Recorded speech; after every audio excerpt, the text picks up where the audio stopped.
I will just jump straight into my first slide.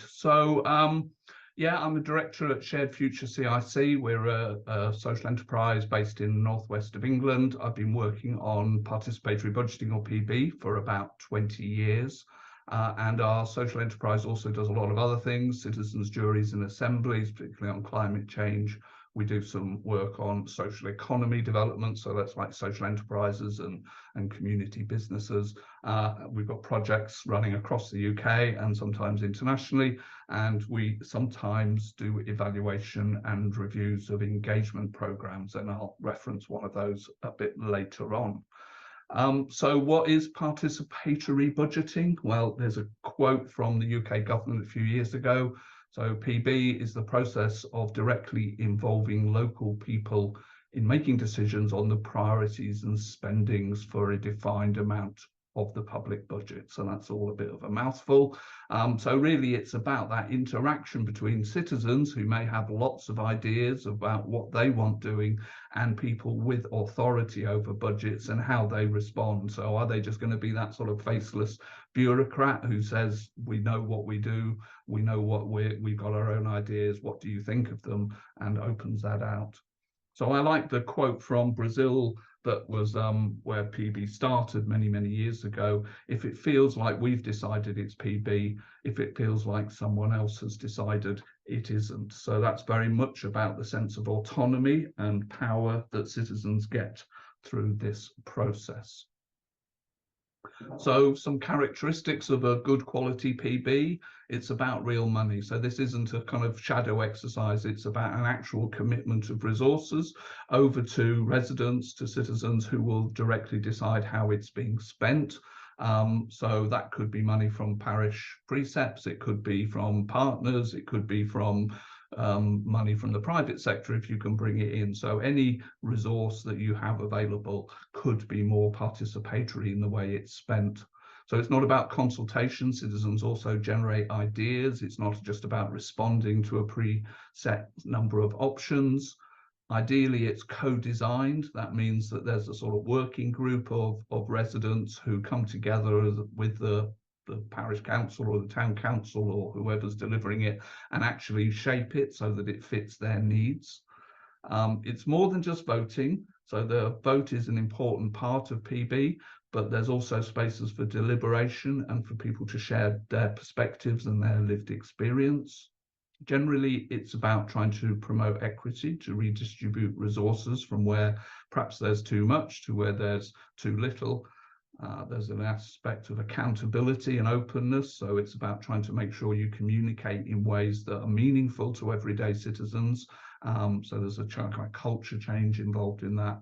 And really, essentially, it needs to be repeated and grow over a number of cycles. And I love this quote: the truth of our aspirations isn't found in our vision, it's found in our budget. So that's where power really lies within local councils, the ability to spend money.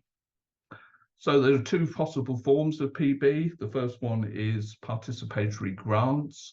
That's what most people in the UK have experienced. So we'll talk about a bit more about that.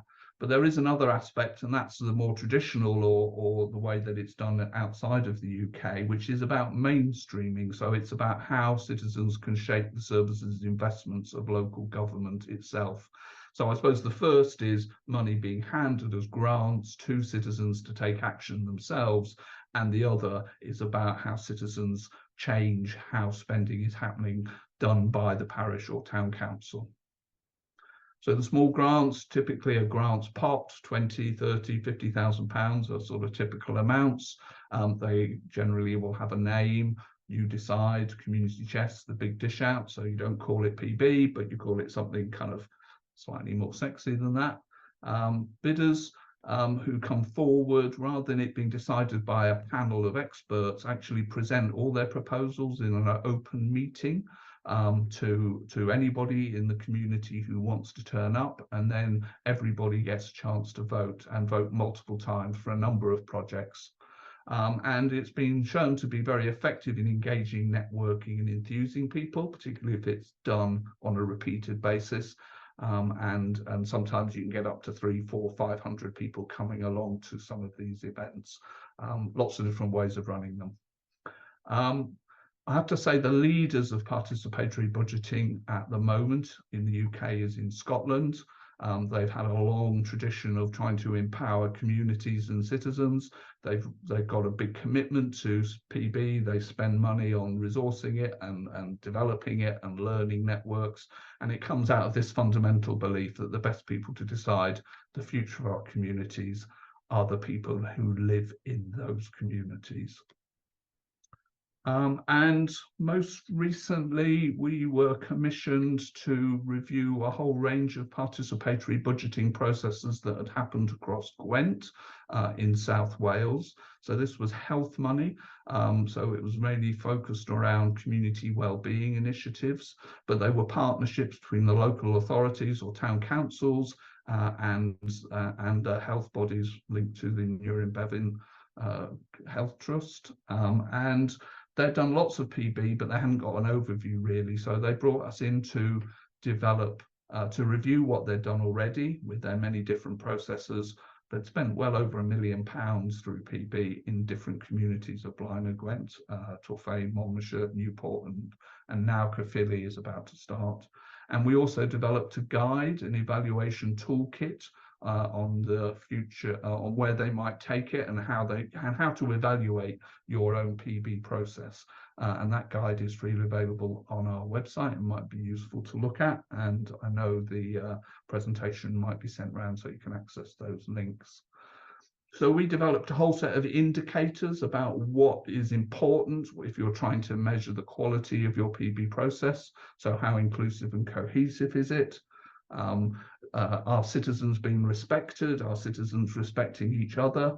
Is it a safe and nurturing community? Are people able to make the best of their lives? Is there reducing inequalities, particularly health inequalities in this case? How resilient were those communities? How able to solve their own problems? How aspirational and responsible for themselves and for others did people feel? Were there any impacts on individual prosperity? How active and healthy were people? And whether it contributed to a vibrant culture. So a whole set of indicators, things that PB could achieve if it was done well. And we surveyed a lot of local people who've been involved, and the things that people said PB had a lot of impact on was supporting local causes that made a difference in the community. So this was the grant making form. It improved social connections and goodwill in the community, just bringing people together to share their ideas and vote on other projects, kind of developed lots of new relationships and surprising relationships. It encouraged individuals to play an active role in their community, so get involved in volunteering. They were more aware of what other things were going on in their community, that it was accessible and they felt they could take part. It encouraged generally a more caring and supportive community. The role of altruism within PB, the fact that you're gifting money to others in your community is a really important relationship. And it overall contributed to being a better place to live, work, learn, and play. So all of these indicators kind of related to the theme of community empowerment. So the sense of agency, the sense of we can do that here, that comes from a well-run participatory grant process. So just about finished my whistle-stop presentation. I love this quote: the money is the bait, not the fish. I know money is very constrained within at all levels of government, but you know, parishes and town councils do have precepts, and they could even raise a precept on the basis that precept, that additional, would be spent through some sort of democratic process. But really, the most important thing is not the money itself, but the interactions that happen as a result of it, the surprising follow-ons that occur. So my takeaways are: you really need to involve residents in design, always do with, not to people. Work with stakeholders. Town and parish councils are resource constrained, but there are other people who may be able to contribute. So build scale through partnerships. Plan ahead. These things do take some time to get going. It does take some administrative work. focus on creating new engagement, find out different ways to reach people, how to get to those who are maybe isolated in their homes or maybe unconfident about taking part. Ask them, what would it take for you to be involved in this process? Keep it fun and about people, and really find multiple ways to engage. And I know we're going to hear next about some online engagement, but think how you can use all of the resources that you have to reach out as widely as possible. And so that's it, really, just a very whistle-stop tour. On our website, we've got lots of resources and toolkits. You can bring us in to be consultants, and we're always happy to chat.